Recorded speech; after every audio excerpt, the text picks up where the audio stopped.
Je vous fais cette lettre pour vous dire tout ce qui s'est passé durant mon placement et celui de mon petit frère.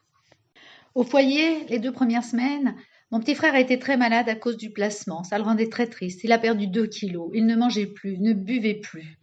Il n'a pas eu de soins dentaires, donc il a eu un abcès et une cellulite dentaire. Ma grand-mère et moi-même avons été obligés de l'emmener à l'hôpital d'urgence, car il avait très mal. On a dû attendre toute la journée pour avoir un médecin. Après avoir rencontré le médecin, on a dû lui faire un scanner cérébral et heureusement, ils ont trouvé ce qui n'allait pas. Donc, ils lui ont prescrit des médicaments et après, elle allait beaucoup mieux. Mon petit frère voyait sa maman 1 fois par mois, il en souffrait, il voulait la voir plus souvent. Il pleurait tout le temps quand il devait quitter sa maman le dimanche.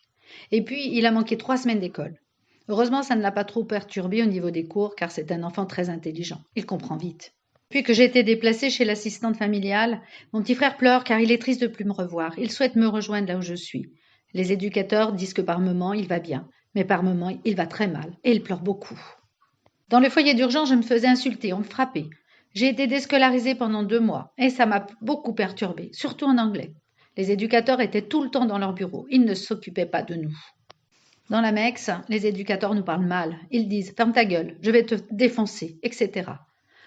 Un soir, je devais rendre mon téléphone, mais je l'avais perdu. Du coup, je n'ai pas pu le rendre. L'éducateur a commencé à s'énerver contre moi. Il est monté dans mon lit en mezzanine, il m'a pris et m'a jeté par terre. J'avais tellement mal que je l'ai insulté, donc il s'est énervé encore plus. Il m'a pris et m'a traîné en pyjama, pieds nus jusqu'à dehors, alors qu'il pleuvait et faisait très froid. Il m'a mis contre le mur et m'a secoué jusqu'à ce que je lui dise où était mon téléphone. Je lui ai dit que je ne savais pas où il était, alors il m'a fait une clé de bras et m'a traîné par terre jusqu'à 1 heure du matin. Après, il m'a dit « je compte jusqu'à 3. Et si à 3 tu ne dis pas où est ton téléphone, je te traîne par les pieds toute la nuit jusqu'à ce que tu me dises où il est. » Moi, je lui ai redit que je ne savais pas où il était. Il m'a fait une balayette et m'a traîné par les pieds. Heureusement qu'il était trop fatigué pour continuer.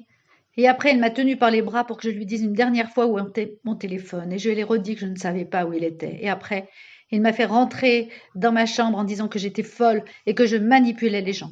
Après, je suis allée me coucher. J'étais tout trempée à cause de la pluie et je ne pouvais même pas me changer et j'ai eu mal de partout.